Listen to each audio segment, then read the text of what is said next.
영광 올려드리겠습니다. 예, 다음 주에 이제 우리 지휘자님이 새롭게 오십니다. 그래서 우리 찬양대가 지휘자 없이 아주 2달 동안 고생 많이 하셨는데 또 다음 주에 또 새로운 지휘자를 통해서 또 함께 하나님께 예배할 수 있는 은혜가 있기를 소망합니다. 하나님 말씀 보겠습니다. 이사야 66장 1절부터 9절 말씀입니다. 이사야 66장 1절부터 9절 말씀입니다.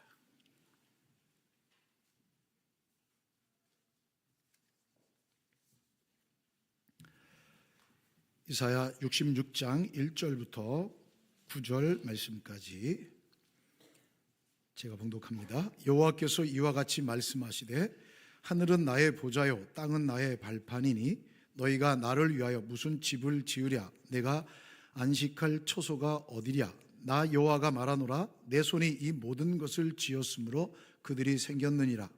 무릇 마음이 가난하고 심령에 통회하며 내 말을 듣고 떠는 자 그 사람은 내가 돌보려니와 소를 잡아 드리는 것은 살인함과 다름이 없이 하고 어린 양으로 제사 드리는 것은 개의 목을 꺾음과 다름없이 하며 드리는 예물은 돼지의 피와 다름이 없이 하고 분향하는 것은 우상을 찬송함과 다름이 없이 행하는 그들은 자기의 길을 택하며 그들의 마음은 가증한 것을 기뻐한즉 나 또한 유혹을 그들에게 택하여 주며 그들이 무소하는 것을 그들에게 임하게 하리니 이는 내가 불러도 대답하는 자가 없으며 내가 말하여도 그들이 듣지 않고 오직 나의 목전에서 악을 행하며 내가 기뻐하지 아니하는 것을 택하였음이라 하시니라.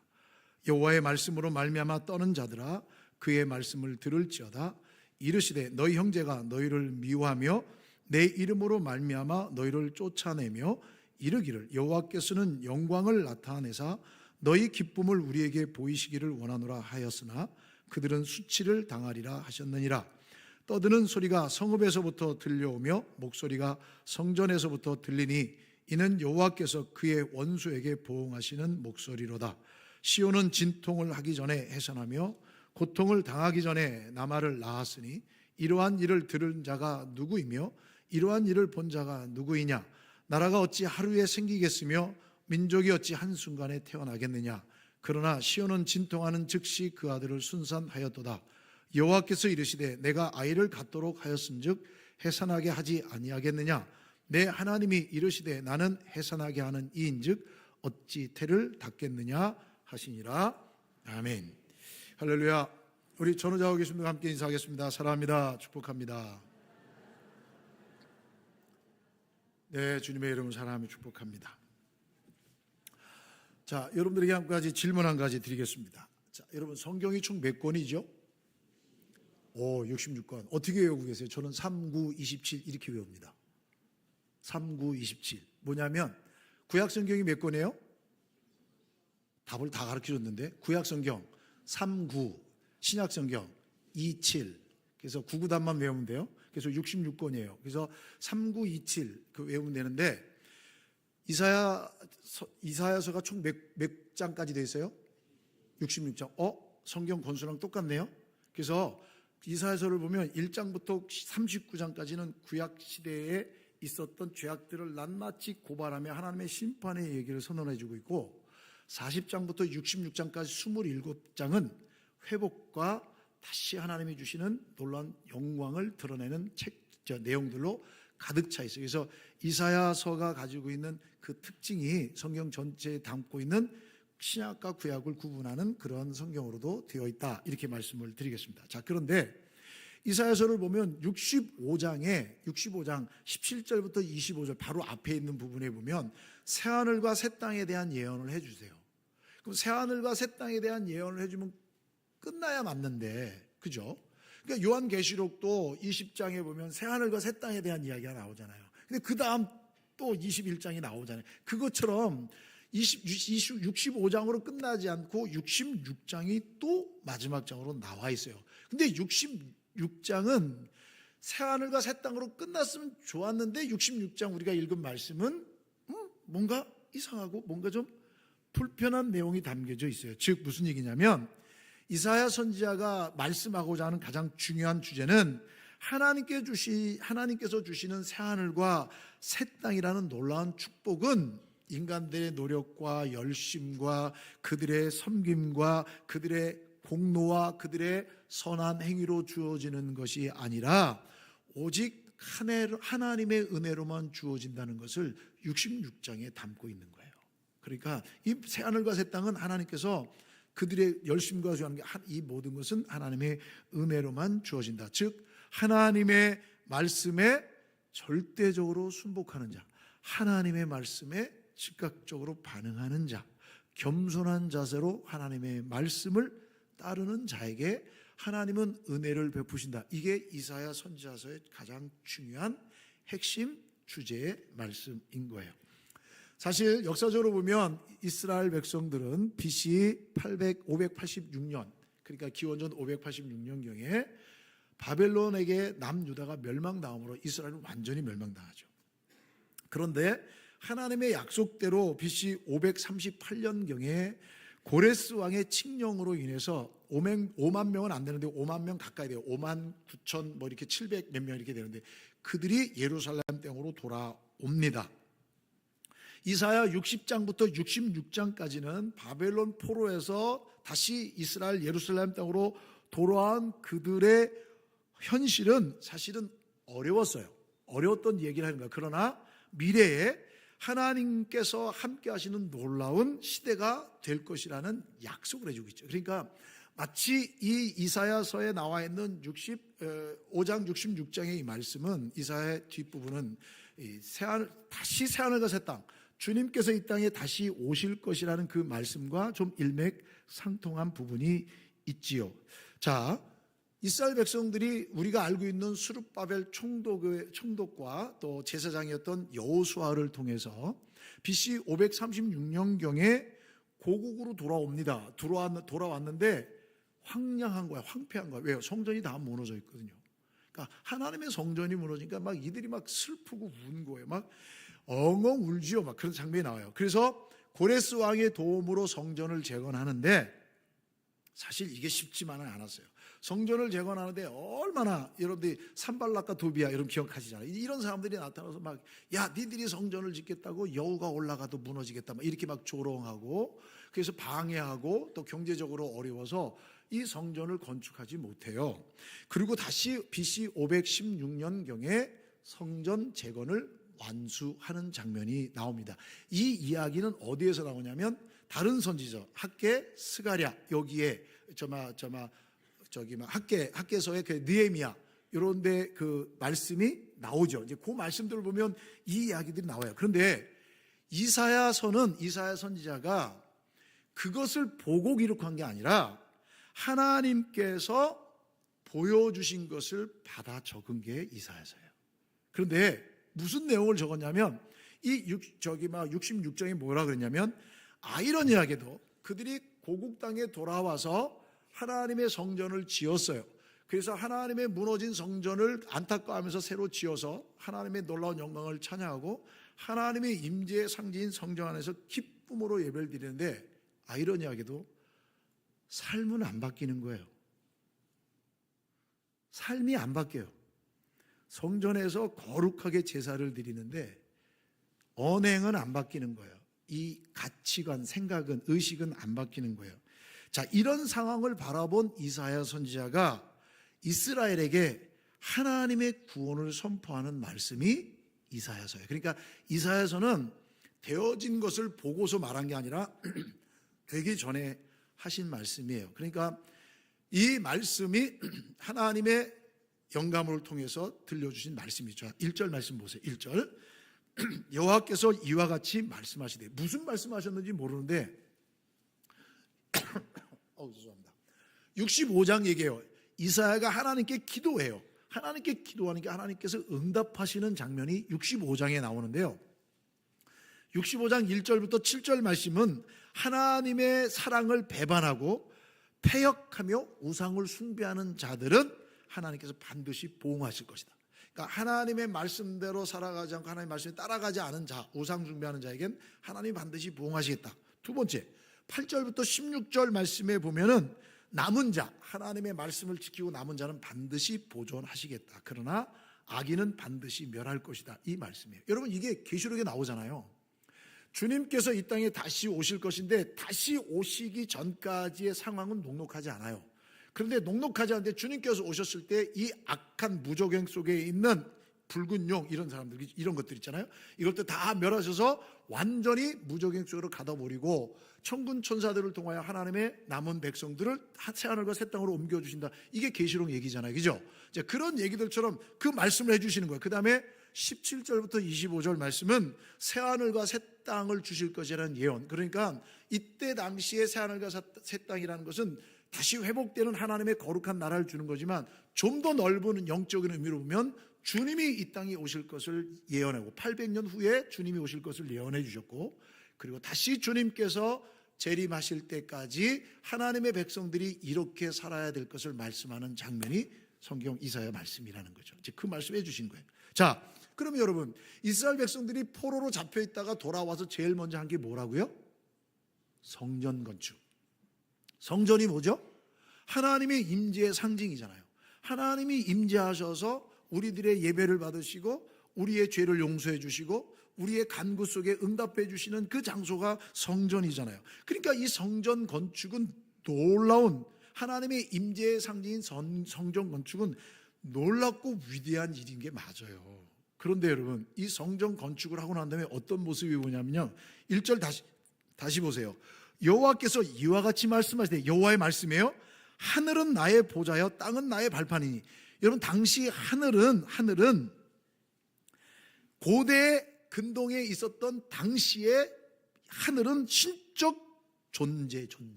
그래서 경배의 대상이 하늘이란 말이에요. 그런데 오늘 성경은 뭐라 하냐면 하늘은 나의 보좌요. 하나님은 피조세계에 계시는 분이 아니다.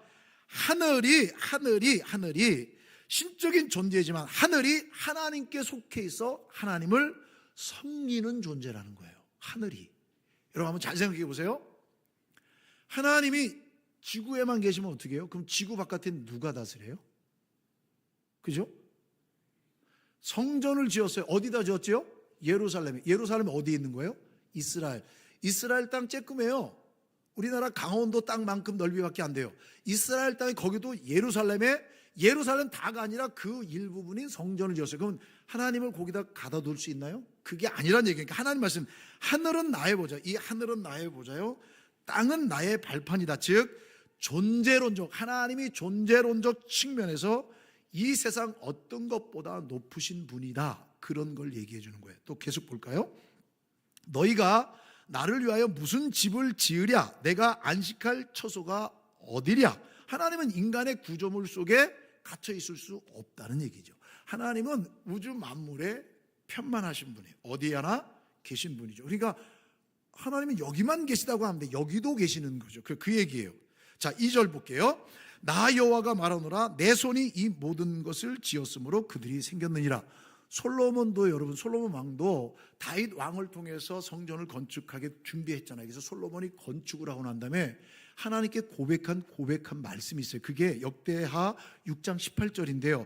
하나님이 참으로 사람과 함께 땅에 계시리이까 보소서, 하늘과 하늘들의 하늘이라도 주를 용납하지 못하겠거늘. 하늘의 하늘들이라도 하나님을 거기를 하나님이 거기만 계실 수가 없거늘 하물며 내가 건축한 이 성전이오리까. 굉장히 겸손한 고백, 하나님의 전능하심을, 무소부재하심을 고백한 얘기죠. 자, 그런데 하나님께서 오늘 본문에서는 뭐라고 얘기냐면 하나님께서 원하시는 것은 이게 아니야, 그 얘기예요. 성전이 아니야, 이 얘기. 내가 원하는 건 성전이 아니야, 그 얘기예요. 여러분 죄송하지만 큰 성전이 큰 믿음의 상징입니까? 큰 성전을 지으면 믿음이 커요? 예? 뭐 그럴 수도 있겠죠. 근데 여러분, 큰 성전을 지으면 믿음이 클 거라고 생각하면 곤란해요. 여러분 가끔 그래요. 큰 교회 다니면 믿음이 좋은가요? 그럼 이제 그분들은 그래, 아유 찌질이들, 지들이 괜히 못하니까 우리들 괜히 시기하는 거야, 그렇게 말할 수도 있지만 여러분, 큰 교회 다닌다고 믿음이 큰 게 아니에요. 여러분, 우리 교회도 개척교회에 비해서 큰 교회이기 때문에 개척교회에 있는 사람들이 우리 보고 그렇게 말할 수 있거든요. 여러분, 큰 교회 다닌다고 믿음이 큰 게 아니에요. 성전이 크다고. 그래서 제가 이 바깥에도 이렇게 다녀봤는데, 여러분, 큰 모스크 사원도 봤고요. 엄청 커요. 예? 거기에 한 15,000명 정도 들어갈 만한 엄청난 크게 모스크 사원도 제가 봤고, 유럽 이렇게 다니면서 보면 성당이나 지금 예배당이 엄청 커요. 그 옛날 얼마나 화려한지 몰라요. 높이가 23m예요. 23m. 예배당 높이가. 그 안에서 막 찬양하고 막 울려버려요. 그 안에 막 파이프 올간 있고 막 스테인드 글라스 있고 막 엄청나요. 그럼 제가 거기 있는 사람 믿음 좀 아니에요. 하나님이 원하시는 것은 그런 것들로, 물론 그것이 우리 신앙의 고백이 될 수 있고 우리의 신앙의 고백을 통해서 더 멋진 예배를 드리고 하나님의 말씀을 양육하는 건 중요한데, 하나님은 그런 것들로 기뻐하지 않는다는 거예요. 그럼 하나님이 기뻐하시는 사람이 누구냐? 오늘 두 종류를 얘기하는데, 2절 하반절에 보면 하나님이 기뻐하는 자, 3절 4절은 하나님이 기뻐하지 않는 자, 두 종류가 나와요. 자, 2절 보세요. 무릇 마음이 가난하고 심령이 통회하며 내 말을 듣고 떠는 자, 그 사람은 내가 돌보려니와. 하나님이 인정하시고 하나님 높이 평가해 주는 사람 누구냐? 하나님, 내 힘으로 할 수 없습니다. 나는 내 힘으로 못합니다. 하나님이 도와주셔야 합니다. 이렇게 고백하는 사람, 하나님의 말씀에 대해서 어떤 자세를 가진 거예요? 말씀을 듣고 떠는 자, 말씀대로 살고자 하는 경건함이 있는 자를 하나님이 높여주시는 거예요. 마음이 가느는 자, 마음에 통회함이 돼요. 하나님, 저는 아무리 해도 안 돼요. 하나님의 은혜 없이는 저는 안 돼요. 다 가져봤는데 안 돼요. 하나님 도와주세요. 이런 마음이 통회하는 자, 그러니까 하나님의 말씀을 듣고 떠는 자, 말씀대로 살고자 하는 사람이죠. 예수님께서도 마태복음 5장 3절에 심령이 가난한 자는 복이 나니 천국이 절. 천국을 차지할 사람이 누구냐? 심령이 가난한 자라는 거예요. 심령이 가난한 자는 뭐야? 나는 죄인입니다라고 고백하는 사람 아니에요? 내가 목사 몇 년 차인 줄 아세요? 이렇게 얘기하는 사람은 심령 가난한 사람 아니에요. 내가 우리 교회 몇 년 다니는 줄 알아? 이렇게 말하는 사람은 심령이 가난한 사람 아니에요. 믿음 좋은 사람이 아니에요. 진짜 믿음이 좋은 사람은 어떤 사람이냐? 주님, 저는 죄인입니다 라고 고백하는 사람이에요. 하나님은 그런 사람들을 돌봐주신다 말씀해 주세요. 요한복음 14장 23절 말씀에도 예수께서 대답하여 이르시되 사람이 나를 사랑하면 내 말을 지키리니 내 아버지께서 그를 사랑하실 것이요 우리가 그에게 가서 거처를 그와 함께 하리라. 하나님, 성삼위일체 하나님이 우리의 마음속에 들어와서 거할 수 있는 존재가 누구냐? 하나님의 말씀을 듣고 지키는 자라는 거예요. 그런 사람을 돌보신다는 거죠. 그런데 여러분, 반대되는 인물이 있어요. 3절 4절 보세요. 2장 하반절에 2절 하반절에가 상반된 태도를 가지고 있는 사람인데, 이 3절 4절의 내용은 뭐냐면 형식적인 신앙생활하는 자들을 얘기하는 거예요. 형식적인 신앙생활하는 사람들을 얘기해서 뭐냐면 심판을 선언해 주는데요. 3절 보세요. 뭐라고 되냐면 소를 잡아 드리는 것은 살인함과 다름이 없이 하고, 또 어린 양으로 제사 드리는 것은 개의 목을 꺾음과 다름없이 하고, 다름없이 하고 다름없이 하고 다름없이 하고 다름없이 행하는, 이렇게 돼 있는데 원문에 보면 이렇게 다름없이라고 얘기하지 않고 소를 잡아 드리는 것이 곧 살인하는 것이다, 분향하는 것이 곧 우상을 찬송하는 것이다. 아주 직설화법으로 써 있거든요. 무슨 얘기냐? 하나님께 예배를 드린다고 하면서 형식적으로 제사에만 몰두하는 자, 그런 사람들을 뭐라고 하냐면 이렇게 얘기하고 있어요. 소를 잡아 드리는 것은 살인과 다름없고, 그리고 어린 양을 제사 드리는 것은 개의 목을 꺾은 것. 여러분, 개라고 하는 의미가 구약시대 유대인들에게 근동에 있는 사람들이 뭐냐면 경멸스러움의 상징이 개요. 개.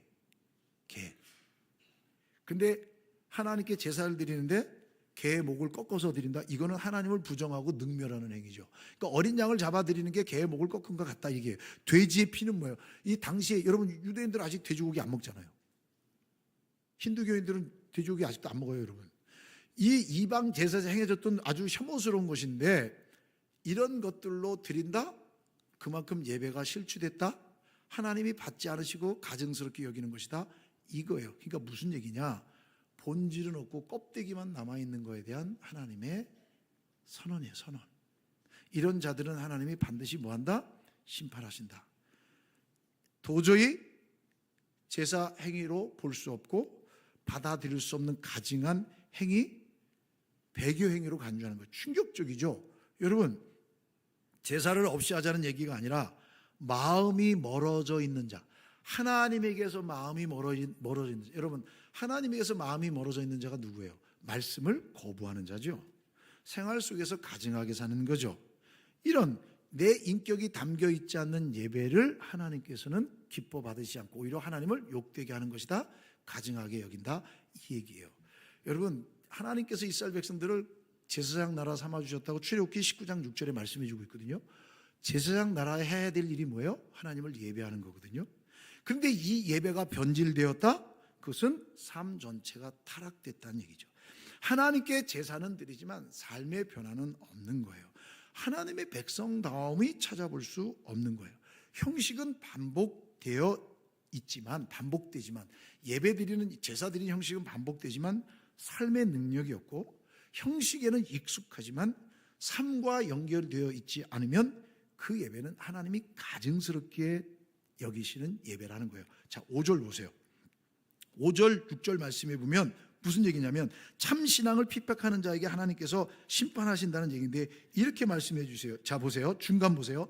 너희 형제가 너희를 미워하며 내 이름으로 말미암아 너희를 쫓아내며 이르기를, 그러니까 뭐냐면 하나님의 말씀을 지키려고 하는 자, 참 신앙인들을 핍박하는 자에 대해서 얘기하는데 뭐라고 얘기냐면, 여호와께서 영광을 나타내사 너희 기쁨을 우리에게 보이시기를 원하노라. 여러분, 이 말이 무슨 얘기냐면 이런 얘기입니다. 그래? 하나님이 그렇게 하실 수 있다고? 해보시라 그래. 한번 해보라 그래. 이 얘기예요. 해보라 그래. 그래, 하나님이 그렇게 할 수 있다고? 너네 한번 해봐. 하나님이 그렇게 할 수 있나? 기도해봐. 내가 어떻게 하나? 내가 그렇게 하는지, 내가 진짜 그렇게 하는지 지켜볼 테니까 한번 해봐. 이 얘기예요, 여러분. 여러분, 이게 무슨 얘기예요? 이 얘기는 다른 얘기가 아니에요. 하나님은 우주 만물을 창조하신 분이에요. 아멘? 노멘? 아멘이죠? 하나님은 뭐든지 다 하실 수 있어요. 아멘? 우리의 생사화복을 주관하세요. 아멘? 그럼 하나님이 주권자이 아니에요. 그럼 하나님께 부탁하면 돼야 안 돼요? 그런데 지금 안 된다고 그러잖아요. 그 뭐예요? 신앙을 지키려고 할 때 비아냥거리는 자가 있어요, 없어요? 교회 안에도 있어요, 없어요? 이때니까요. 믿음을 지키려고 하면 야야야, 네가 애쓴다고 되겠냐? 왜 그래? 하지마. 너만 죽어. 교회 안에 많이 들어보던 얘기죠. 우리 교회에 그런 사람들이 많이 나갔어요. 그런 얘기 듣고 마음에 상처받아서. 몇 명 나가는 줄 아세요? 500명이 넘게 나갔어요. 진짜로. 왠지 아세요? 지난 10년 동안, 17년 동안 우리 교회 등록한 사람이 500명이 넘거든요. 여러분, 잘 생각해 보세요, 여러분. 이거는 뭐냐면 하나님의 말씀대로 살려고 애를 쓸 때 누군가는 분명히 딴지를 건다는 거예요. 근데 하나님은 그 자들에게 반드시 심판하시겠다. 수치를 당할 것이다. 이것은 멸망을. 여러분, 예수님께서 요한을 사도를 통해 들려준 메시지가 뭐예요? 그 악한 자, 그 용, 그 사탄을 무저갱 속에 가둬버릴 것이다. 영원히 멸망 가운데 쳐넣을 것이다 라고 말씀해 주고 있는 거예요. 여러분, 진짜 여러분들 가운데 가끔 이런 얘기 했어요. 예배나 드리시죠? 이렇게 하시는 분이 있어요. 목사님 예배나 드리시죠? 장로님 예배나 드리시죠? 회장님 그냥 예배나 드리세요. 여러분들 평생에 이런 말 쓰지 마세요. 아멘? 하나님은 만홀히 여기심을 받으시는 분이 아니에요. 예배나 드리는 게 아니라 예배를 하나님께 드리는 거예요. 많은 사람들이 그렇게 생각해요. 교회에서 하는 행사는, 예배는 요식 행사고 그 다음 게 본질이야. 그 다음 걸 해야 돼. 여러분, 내가 10분을 예배 드리든 20분을 예배 드리든 예배는 하나님이 받으셔야 되는 거예요. 아멘? 그 예배를 중시 여겨야죠. 시간이 중요한 게 아니란 말이에요. 정말 그 예배를 드리는 내 마음, 내 모든 행사를 주관하시는 그 하나님이 이곳에 임재하셔서 우리의 모든 것을 이끌어 가실 그 하나님을 섬기려고 하는 그 진실된 마음이 있어야 하나님이 기뻐하신다라고 말씀이. 그게 아닌 사람들은 하나님께서 가증히 여기시겠다. 그런데 제가 성경을 읽으면서 이런 느낌이 문득 드는 거예요. 지금 이게 예수님 오시기에 800년 전이니까 지금으로부터 2825년 전 얘기예요. 2825년 전 얘기인데 오늘날 우리가 생활하는 이 사회에서 느끼는 느낌 받지 않습니까? 저는 화들짝 놀란 거예요. 지금이 그런 때라는 거예요. 왜요? 지금이 하나님의 예배가 깨어지고 하나님을 망령되이 일컫는 일들이 얼마나 많은지 몰라요. 교회가 크다고, 성도가 많다고 신실한 예배자가 아니에요. 하나님의 기쁘시는 예배자로 할 수 없어요. 그 무시할 수는 없지만 절대적인 건 아니란 얘기예요. 믿지 않는 자들에 의해서 예배가 폄하되어지고 믿지 않는 자들에게서 예배가 방해되어진다면 문제가 없는데, 믿는 사람들에 의해서 예배가 무너지고 있다면 심각한 거 아니겠어요? 그럼 왜 이런 일이 일어날까? 왜 이런 일이 일어날까? 올바른 가르침이 없기 때문에 그래요. 왜 이런 일이 일어날까? 하나님의 말씀에 대한 정확한 해석과 말씀에 대한 정확한 선포와 말씀에 대한 정확한 이해와 나눔이 없기 때문에 자기 나름대로 신앙생활을 하다 보니까 하나님 앞에 예배드리는 것을 소홀히 하고 그것을 기준 삼아 자기 이름을 드러내고 자기 권력을 드러내고자 하는 일들이 일어나고 있다는 거죠. 이게 교회 안에서, 노예 안에서, 총회 안에서, 학교 안에서, 모임 안에서 나타나고 있다면 문제가 되지 않겠냐는 거예요. 그런데 하나님은 지금도 신실한 자들을 통해 예배 받으시기를 원하시는 거예요. 참된 예배자를 찾으세요. 누가 이 일을 할 수 있을까요? 저는 여호와의 말씀으로 인하여 떠는 자가 있어야 이 일을 할 수 있다고 생각해요. 이 시대에 하나님의 말씀으로 무장된 자, 하나님의 복음 앞에 자신을 들을 수 있는 자, 그런 사람들이 있어야 바르게 교회 교육이 이루어지고 바르게 복음을 전할 수 있죠. 우리의 믿음의 다음 세대들도 그런 사람들이 세워져야 신앙의 아름다운 전승이 이루어질 것 아니겠습니까? 이런 일들이 일어나야지. 하나님의 일꾼들이 더 많이 길러져야 되고 세상 구석구석에 성경적 가치관을 가지고 살아가는 믿음의 사람들이 세워야 세상이 변화될 것 아니겠습니까? 오늘 한국 땅에도 여러 신학교가 있는데 신학교가 자유주의 신학으로 변질되고 있어요. 우리는 개혁주의 신학이에요. 개혁주의 신학은 뭐냐면 성경은 정확무오한 하나님의 말씀이다. 아멘. 성경은 정확무오한 하나님의 말씀이다. 아멘.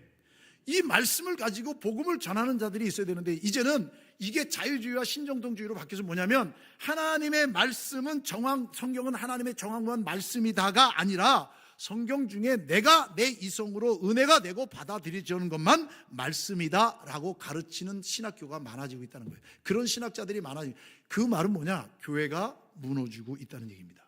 이러한 가르침을 통해 영국 교회가 무너졌고 유럽 교회가 무너졌고 미국에 있는 교회가 무너지고 있습니다. 여러분, 모판이 건강하지 않은데 묘목이 거목이 될 수 있겠습니까? 신학교가 건강하지 않은데 좋은 신학자, 좋은 목회자를 배출할 수 있겠습니까? 목회자가 건강하지 않은데 좋은 성도를 만들 수 있습니까? 하나님의 말씀 앞에 두렵고 떨림이 없는데 어떻게 성도들을 그런 길로 인도할 수 있겠습니까? 사랑하는 여러분, 우리 교단에는 신학교가 있습니다. 총신대학교입니다. 총신대학 신학대학원입니다. 이 대학교에서 신실한 믿음의 사람들이 길러져야 돼요. 키워져야 합니다. 이 일을 해야 돼요. 제가 좀 시간이 좀 지났지만 제가 지난 작년 11월 달에 우리 장로님 한 분과 같이 이 초청을 받고 갔어요. 갔더니 신학교에서 이런 프로젝트가 있대요. 한번 제가 영상을 좀 긴데 제가 빨리빨리 볼게요. 영상을 좀 틀어주세요. 한번 좀 펴주세요. 3.3평 총신대 기숙사 방의 크기입니다. 문을 열자 퀴퀴한 냄새가 코를 찌릅니다. 한 명이 서 있기도 비좁은 공간에 학생 3명이 거주합니다. 방도 책상도 51년 전 그대로입니다. 제가 44년 전에 이 기숙사에 살았는데요. 달라진 거는 이 침대만 좀 바뀌었습니다. 이 3.3평에 4명 들어올 수 있는 공간에 복잡하니까 3명을 살게 하고는 있지만 아주 힘들죠. 고시원보다 못한 이런 열악한 환경인 것이죠. 벌써 지어진 지 51년이 되다 보니까 상당히 노후화되었습니다. 정말 눈물 나도록 안타깝습니다. 비좁은 기숙사 방에서 공부는 언감생심입니다. 소음도 심하고 환기도 안 됩니다. 방에 화장실도 없습니다. 온도 조절이 되지 않는 난방 시설도 고질적인 불편사항입니다. 또 여름 같은 경우에는 습하기 때문에 벽에 곰팡이도 많이 피고 또 그것 때문에 이제 여기에 살고 나서 몸에 두드러기가 난다든지 감기에 많이 걸린다든지 또 기관지염으로 고생하는 또 친구들도 많이 있습니다. 그래서 현재 많이 위생의 상태에서도 많이 힘든 상황이 있습니다. 공동시설인 화장실과 세면장 등 부대 공간도 열악하긴 마찬가지입니다. 특히 화장실의 경우 층당 좌변기가 3개에 불과해 40여 명의 학생들은 매일 아침이 곤혹스럽습니다. 여학생의 경우 세면장에서 수치심을 느끼기도 합니다. 현재 총신 사당 캠퍼스 기숙사에 200여 명의 학생들이 거주하고 있습니다. 학생 대비 공동시설과 편의공간, 집기류 여건이 모두 열악한 상황입니다. 학생들은 냉장고 공간까지 나누어서 쓰고 있는 형편입니다. 이처럼 총신대에게 기숙사 건축은 시급한 과제입니다. 총신대가 60여 년 만에 대대적인 캠퍼스 조성 사업에 나선 결정적인 이유도 기숙사 때문입니다. 총신대는 2027년 5월 개교 126주년 기념으로 기숙사를 완공할 계획입니다. 필요한 재정은 최소 270억 원, 전국 교회와 성도들의 후원이 절실합니다. 밥을 먹고 공부를 하고 잠을 자며 생활해야 하는 없어서는 안 되는 중요한 공간입니다.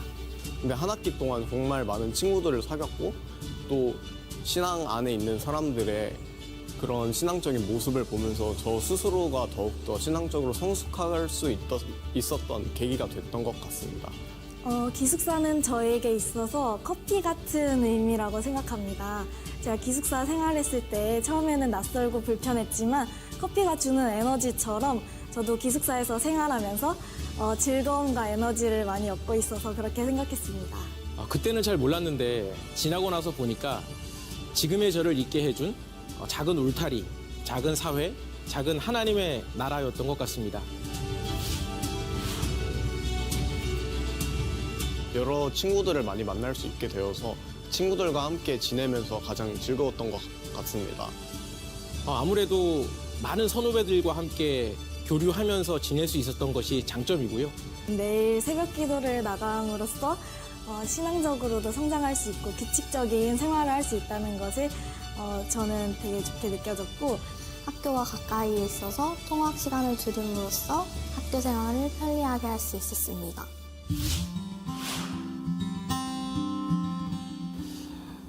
노후된 시설은 4년 내내 아쉬움이었습니다. 작은 공간인데 많은 인원을 수용하고 있다 보니까 3명의 학생이 사용하기에는 비좁은 공간이 아쉬웠던 것 같습니다.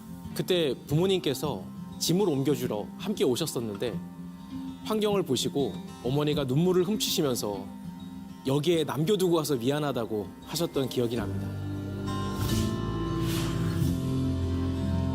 7분 22초. 시설의 노후가 심해서 한 실이 3.3평입니다. 여기에 3명이 살고 있어요. 그러니까 한 사람이 1평을 쓰는 거니까 얼마나 좋겠습니까? 낡은 기숙사는 신입생 유치에도 악영향을 주고 있는데 우리 학교 요하교육과를 지원했다가 서울신대로 간 학생이 있습니다. 기숙사 때문입니다. MZ세대는 시설도 중요하게 여깁니다. 학생회관이 너무나 부족합니다. 과방과 동아리방이 절대 부족하여 우리 학우들의 친교와 동아리 활동이 어려움을 겪고 있습니다. 정성구 전 총장님께서 기증한 칼빈주의 박물관을 조성하기 위한 공간도 필요한 실정입니다. 기숙사 건축은 지금 화장실이 층마다 집단으로 하나로 되어 있는데 2인 1실에 각 방에 화장실 22주의 방침입니다. 하나님께서 인도하시는 만큼 짓겠습니다. 후대의 짐이 되지 않도록 열어주시는 만큼 짓겠습니다. 동시에 안전하면서도 아름다운 랜드마크가 될 수 있도록 지으려고 합니다. 영어 문장은 윈스턴 처칠이 독일군의 폭격으로 영국 하원 의사당이 부서졌을 때 새로 지을 때 한 유명한 말입니다. 우리가 우리의 빌딩을 짓지만 그 후부터는 빌딩이 우리를 짓는다. 우리는 인식하고 있다.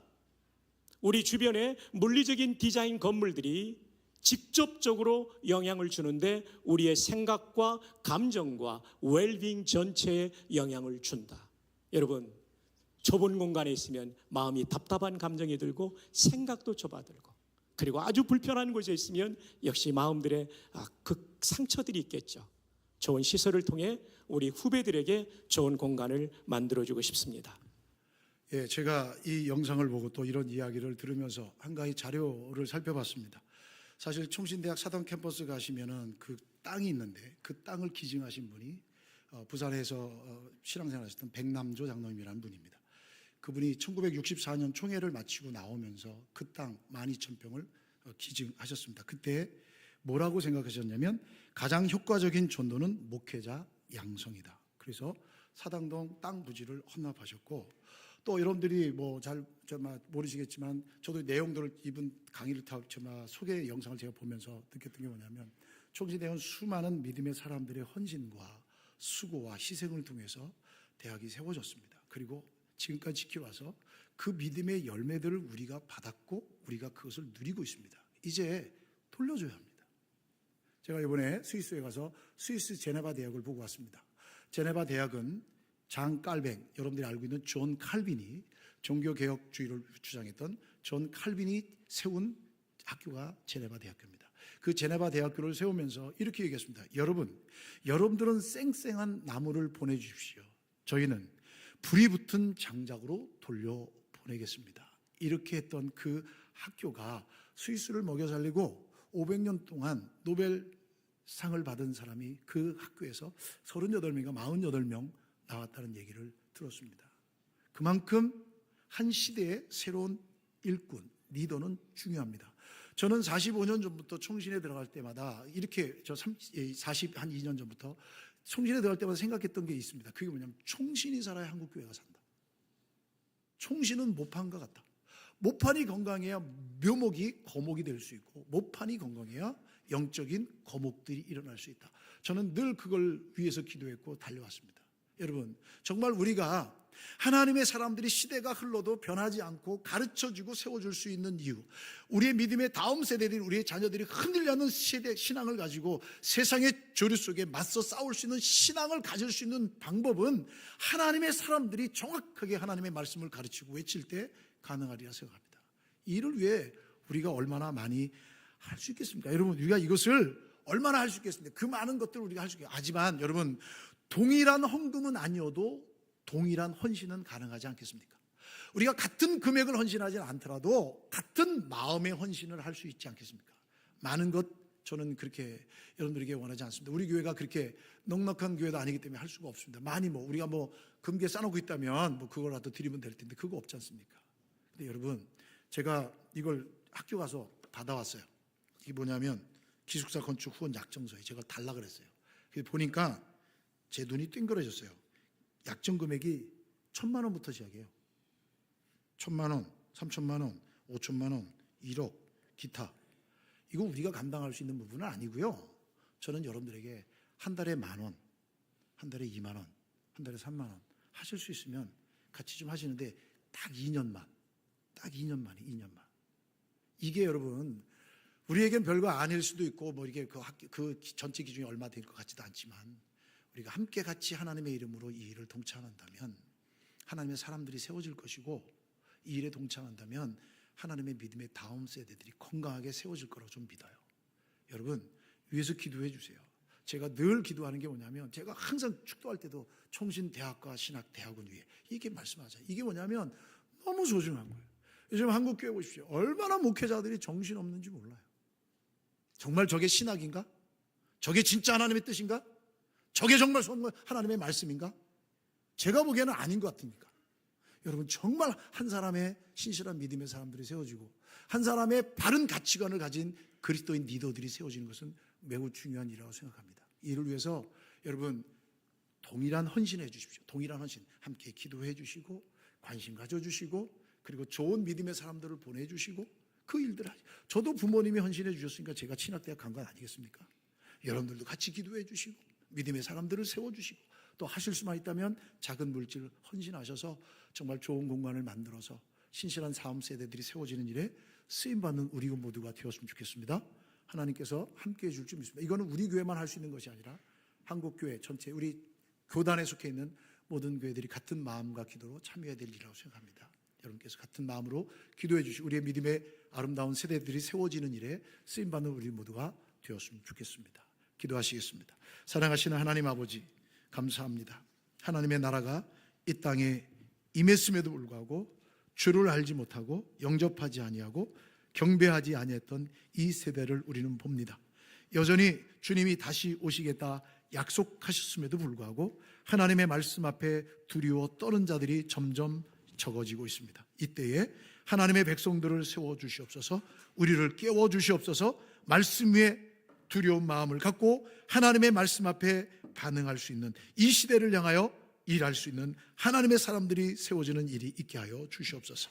그 일이 또 새로운 학교를 통해서 신실한 믿음의 사람들이 세워지는 일들을 통해서 주님 다시 오심이 예비되어 줄 줄 믿사오니 이 일을 위해 관심 갖고 기도하는 우리 모두 되게 도와주시고 한국교회가 하나님의 나라를 위해 귀하게 쓰임받는 한국교회 공동체가 될 수 있도록 은혜 베풀어 주시옵소서. 예수님의 이름으로 기도하옵나이다. 아멘.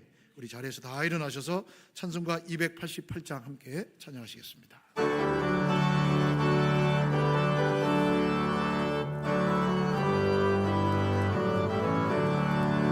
예수를 나의 구주 삼고 성령과 피로써 거듭나니 이 세상에서 내 영혼이 하늘의 영광 누리라. 이것이 나의 간증이요 이것이 나의 전송일세. 나 사는 동안 끊임없이 주를 찬송하리라. 온전히 주께 맡긴 내 영 사랑의 음성을 듣는 중에 천사들 왕래하는 것과 하늘의 영광 누린다. 이것이 나의 간증이요 이것이 나의 찬송일세. 나 사는 동안 끊임없이 주를 찬송하리라. 주 안에 기쁨 누림으로 마음의 풍랑이 잔잔하니 세상과 나는 간 것 없고 구속한 주만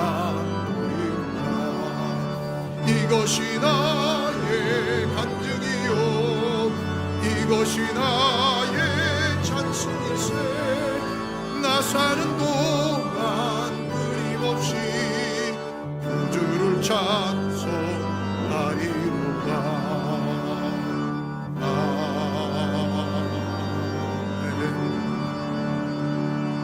아멘. 지금은 우리의 유일한 구원자시요 우리의 생명 되신 우리 주 예수 그리스도의 은혜와 독생자 외아들을 우리를 구원하시기 위해 아낌없이 이 땅 가운데 보내시고 십자가의 제물 삼아 주신 하나님 아버지의 넓고 다음이 없는 그 사랑하심과 성령 하나님의 위로교통 감화 감동하심의 역사가 이 시대 속에 하나님이 찾으시는 예배자, 이 시대 속에 하나님의 마음을 기쁘시게 할 수 있는 말씀 앞에 두려움과 떨림을 갖는 자, 마음과 심령이 가난한 자 되어 하나님 나라 이런 일에 온전히 쓰임받고 하나님이 역사하시는 일에 반응할 수 있는 교회요 성도가 되기를 다짐하며 소망 가운데 일어서는 주의 모든 믿음의 권속들 머리머리 위에와 가정과 일터와 생업과 자녀들 위해 환우들의 간절한 부르짖음 위에 해외군에 가 있는 자녀들 성도들 머리머리 위에 샤론교회와 총신대학과 신학대학원 위에 복중의 생명까지 이제로부터 영원토록 함께 있을지어다. 아멘.